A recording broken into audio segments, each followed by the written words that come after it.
হয়তো সময়টা খুব একটা ভালো যাচ্ছে না আর্জেন্টিনার বিশ্বকাপ জয়ী তারকা লিওনেল মেসির, কিন্তু এর পরেই যে একের পর এক দুঃসংবাদ শুনতে হবে সেটা কখনোই কল্পনা করেনি লিওনেল মেসি। একদিকে রোনালদোর প্রশংসা আর অন্যদিকে মেসিকে নিয়ে গালি দর্শকদের মাঝে চলছে এমনটাই বলি। নতুন মৌসুমে ফরাসি ক্লাব পিএসজির চেয়ে স্প্যানিশ ক্লাব রিয়াল মাদ্রিদে যোগ দিয়েছেন কিলিয়ান এমবাপ্পে। নতুন মৌসুমে নতুন দলে ও নতুন লিগে এখনও সুবিধা করে উঠতে পারেনি এই ফরাসি তারকা, তবে এর মধ্যে তাকে নিয়ে তৈরি হয়েছে দর্শকদের মাঝে এক প্রকার বিতর্ক। সেই বিতর্কের মাঝে নাম উঠে এসেছে আর্জেন্টিনার পোস্টার বয় লিওনেল মেসি আর পর্তুগিজ সুপারস্টার ক্রিস্টিয়ানো রোনালদোর কথা। গতকাল তথা 29 আগস্ট ভোরে এমবাপ্পে এক্স সাবেক টুইটার অ্যাকাউন্ট থেকে কয়েকটি পোস্ট করা হয়, যা দেখে ফুটবল ভক্তদের চোখ রীতিমতো ছানা বড়া।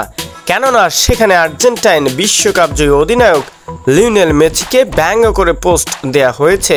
এছাড়া গেল কোপা আমেরিকার ফাইনালে কলম্বিয়ার বিপক্ষে যখন ইনজুরিতে আক্রান্ত হয়ে মাঠ ছাড়েন হ্যামিল্টন, তখন ডাগ আউটে কান্নায় ভেঙে পড়েন এ আর্জেন্টাইন তারকা। তার সেই কান্নার ছবি পোস্ট করা হয়েছে তার এ টুইটারে।